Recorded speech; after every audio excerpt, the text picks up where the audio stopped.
Hi friend, नमस्कार। मैं आपके साथ एक रोचक ऐतिहासिक रूप से यूपीएससी या बीपीएससी के लेकर मैं छोटा छोटा जो भी है 10 मिनट 15 मिनट पर टॉपिक पे मैं बात करूँगा, जिससे आपका कॉन्सेप्ट क्लियर हो। मैं फैक्ट्स और फिगर पे बात नहीं करूँगा, हम सिर्फ बात करेंगे तो कॉन्सेप्ट पे, इसका क्या कारण था, इसका कारण क्या क्या तर्क थी। ठीक, ये सारे बातों पे आज मैं बात करने वाला हूँ। जो हमारे यूट्यूब चैनल है ओरल IAS थिंक 59, तो इस पर आप सब आइए और ज़्यादा से ज़्यादा लाइक और सब्सक्राइब करिए। और अब बहुत हो गई, क्योंकि अब 40 मिनट अब पढ़ाई की बात है। तो आ जाते हैं राजनीतिक। ठीक है, इसमें आता है ब्रिटिश विस्तार। ब्रिटिश विस्तार का मतलब होता है क्या? सबसे पहले एक एरिया जो होती है, ब्रिटिश विस्तार का मतलब पहले जान लेते हैं। ठीक है, तो ब्रिटिश विस्तार का मतलब ये होता है आपका कि किसी एरिया में, ठीक है, किसी एरिया में और उसका अधिकार हो जाए। ठीक है, वो अपना एरिया एक जगह से लेकर दूसरा जगह वो फैला रहा है, तो उसको ब्रिटिश विस्तार कह सकते हैं। जैसे इसे मान लेते हैं दिल्ली है। ठीक है, दिल्ली में अंग्रेज़ों का शासन है वर्तमान में, मान लेते हैं। ठीक है, तो ये जो अंग्रेज़ों का जो शासन है, धीरे धीरे यूपी चल गया, इधर उत्तरी में चल गया, कश्मीर के तरफ विस्तार कर लिया अपना, फिर इधर पश्चिम में गुजरात महाराष्ट्र कर रहा, साउथ में कर्नाटका, ये सब कर रहा। तो इसको इसी को कहते हैं ब्रिटिश विस्तार। अब कब हुआ था इसका? तो इसमें कहा जाता है 18वीं सदी में ब्रिटिश विस्तार का हुआ। ठीक है, सबसे ज़्यादा में तो भारतीय राज्य का राजनीतिक दशा उस टाइम क्या था? तो भारतीय राज्य का जो राजनीतिक दशा थी वो ज़्यादा मुग़ल राज्य थे उस टाइम मुग़ल राज थे 18वीं सदी में। और 1707 में मुग़ल राज्य का सबसे जो प्रमुख जो माना जाता है औरंगजेब को, वो उनका मृत्यु हो चुका था। तब जब मृत्यु हो गया था तो उनका जो साम्राज्य जो थी विस्तार किया हुआ था, उनका व्यवस्था रूपी चलाने वाले लगभग अभाव हो चुका था।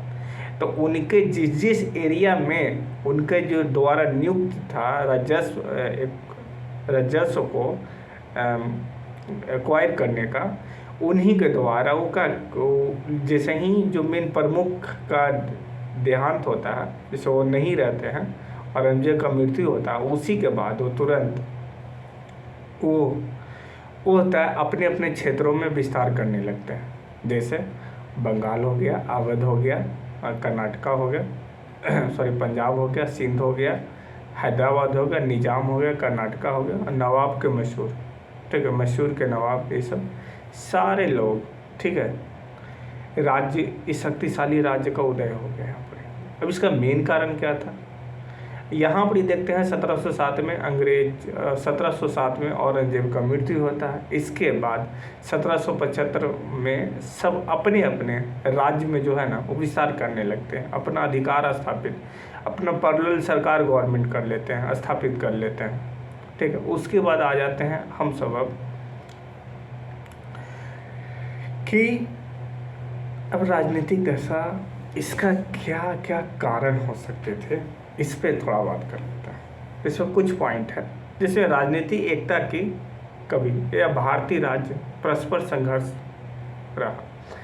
तो भारतीय ये जो राजनीति एकता की कमी है, भारतीय राज्य परस्पर संघर्ष में रहा। इसका मेन कारण क्या था? इसका मेन कारण देखते हैं कि बंगाल में अपना राज्य स्थापित कर लिया, अवध में, महाराष्ट्र में मराठा द्वारा राज्य स्थापित कर लिया गया।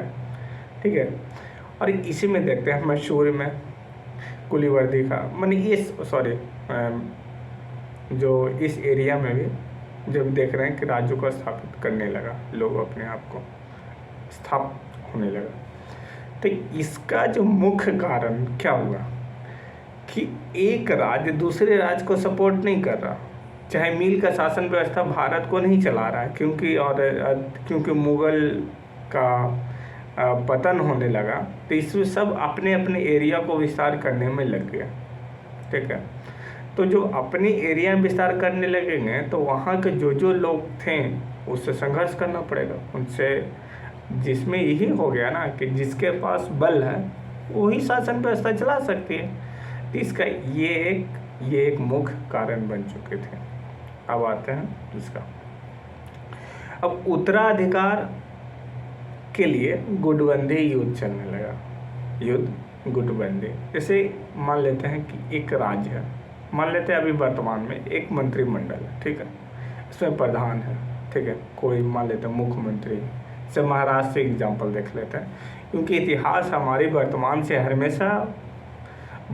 हमेशा लिंक होती है, बट उसे आप जागरूक होकर लिंक करने के लिए इच्छुक रह सकते हैं तो आप समझ पाइएगा कि हाँ, ये घटना इतिहास में यहाँ पर ही हुई थी और ये वर्तमान में घटना घट रही। जैसे मान लेते हैं अभी एक महाराष्ट्र में कुछ पहले का साल भर का घटना है, शिंदे गुट और प्लस में इसके द्वारा शिवसेना का।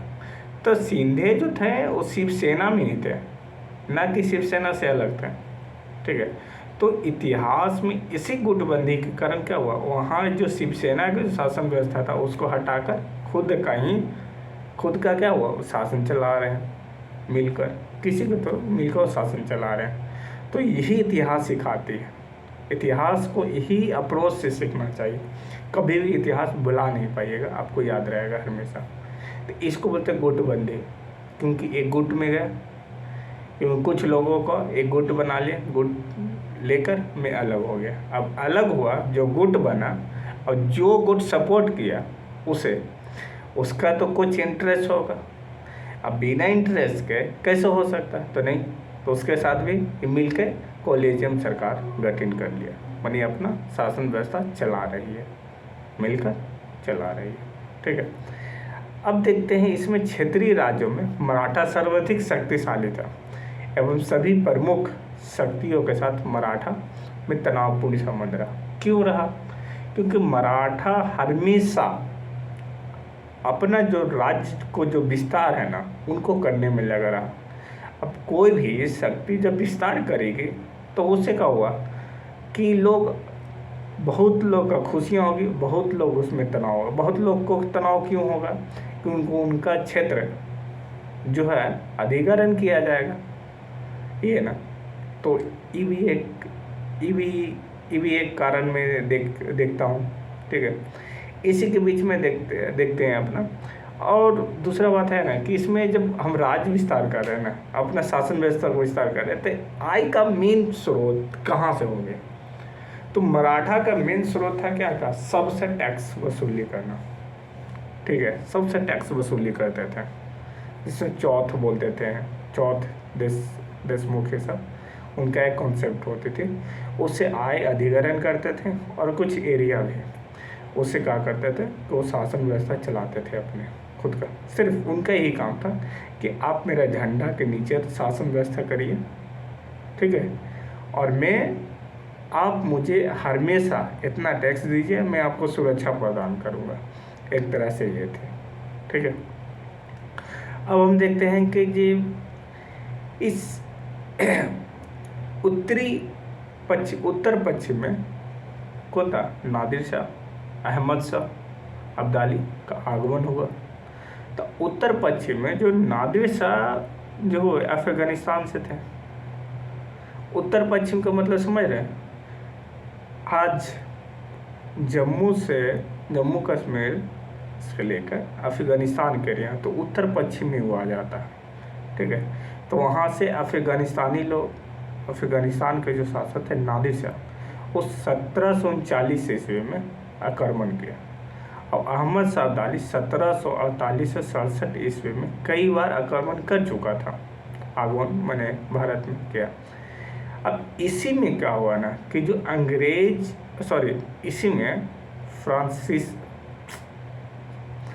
इसी में आपको मराठा और अब्दाली से, ठीक है, मोहम्मद शाह अब्दाली से युद्ध होता, भीषण युद्ध होता। उसमें मराठा का क्षतिपूर्ति जो भरपाई करने लायक नहीं हो पाते हैं, बहुत ज़्यादा उनका हानि हो जाता है, ठीक है। एक तो जो योद्धा थे वो खो बैठते हैं अपने, और इसमें ही एक कोट व्यापारियों द्वारा किया गया था कि इतने बड़े हीरा मोती और इस तरह से कॉन्सेप्ट था, उससे उस पर चर्चा करते हैं, लोग बोलते हैं। ठीक है, तो ये एक चीज़ थी, क्योंकि मराठा में से लगभग जो योद्धा थे ना, लगभग यहाँ अपने आप को प्राण से हाथ धो दे गए। क्यों? सबसे पहली बात कि मराठा का मेन नीति में क्या कमी है, क्योंकि वो अपना एरिया को छोड़कर दूसरे एरिया में चले गए लड़ने के लिए, पानीपत। अब इनको जो लड़ाई का अनुभव था ना, ये ट्रेन थे क्या महाराष्ट्र के एरिया में, वहाँ क्या पहाड़ी पठारी इलाका, वहाँ युद्ध करने का इनका कौशल अद्भुत था। और ये गोरिल्ला मार युद्ध का भी बहुत ज़्यादा जानकार थे इनके पास, बट ये प्लेन एरिया में चल गए। और दूसरी बात है, ये जाने के बाद क्या हुआ कि इनका बैक सपोर्ट कोई राज्य नहीं दे पाया। क्यों? क्योंकि इनका एक और राजनीतिक असफलता के कारण ये होती है कि ये जब युद्ध करने जा रहे थे तो पास के राज्यों से कोई संधि नहीं किया था कि एज ए मैं युद्ध कर रहा हूँ तो मुझे सपोर्ट का कोई, जैसे अभी वर्तमान में जैसे वर्तमान में मान लेते हैं कि इंदिरा गांधी ने जब 71 के युद्ध कर रहे थे, ठीक है, जब पाकिस्तान से बांग्लादेश को जो हटा रहे थे, ठीक है, अलग करे तो उनका स्वतंत्र कर रहे थे, तो वो बांग्लादेश से पहले क्या किया कि इंदिरा गांधी ने कहा रसिया के साथ एक संधि किया था कि हमारे पर कोई आक्रमण करते हैं तो आप इसे मानिएगा कि ये रसिया पर आक्रमण है। ठीक है, तो इससे क्या हुआ कि जब देखा गया कि इंदिरा गांधी जो अमेरिका को 7वें बेड़े जो आने लगे थे अजब हिंद महासागर में, तो फिर रसिया एंट्री मार लिया इस युद्ध में। ठीक है, अब रसिया का सबसे बड़ा बेड़ा था, रसिया आ गया, ब्रिटेन आ गया था उसके तरफ से, पाकिस्तान की तरफ से ब्रिटेन, और अमेरिका पाकिस्तान की तरफ से आ चुका था। अब भारत की तरफ से रसिया लड़ रहा था, स्टार्ट आज हिंद महासागर में अपने आ चुके थे लेकर।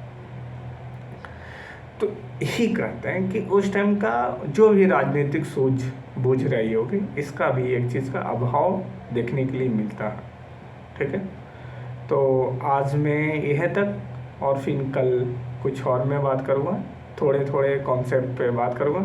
हाँ, कहीं कहीं मैं अपने शब्दों से पिछुल रहा हूँ। इसका कारण क्या है फ्रेंड, कि मैं यूट्यूब पर जल्दी नहीं आया हूँ, तो इसका हेजिटेशन एक है, और कोई बड़ी चीज़ नहीं है मेरे में। ठीक, बट नॉलेज है और धीरे धीरे सब सही हो जाएगी, तो आप टेंशन मत लीजिए। आपको जो भी पूर्णतः मेरे द्वारा जो कॉन्सेप्ट बिल्डअप किया जाएगा आपको हर एक एग्ज़ाम में काम आएगा। ठीक है, और आज के डेट में फैक्ट्स रटने की ज़रूरत नहीं होता, कॉन्सेप्ट समझिए, उसके ऊपर आप उस पर काम करिए, उससे आपको ज़्यादा फ़ायदा मिलेगा। आप सब बहुत खुशी से रहिए। बाय, धन्यवाद।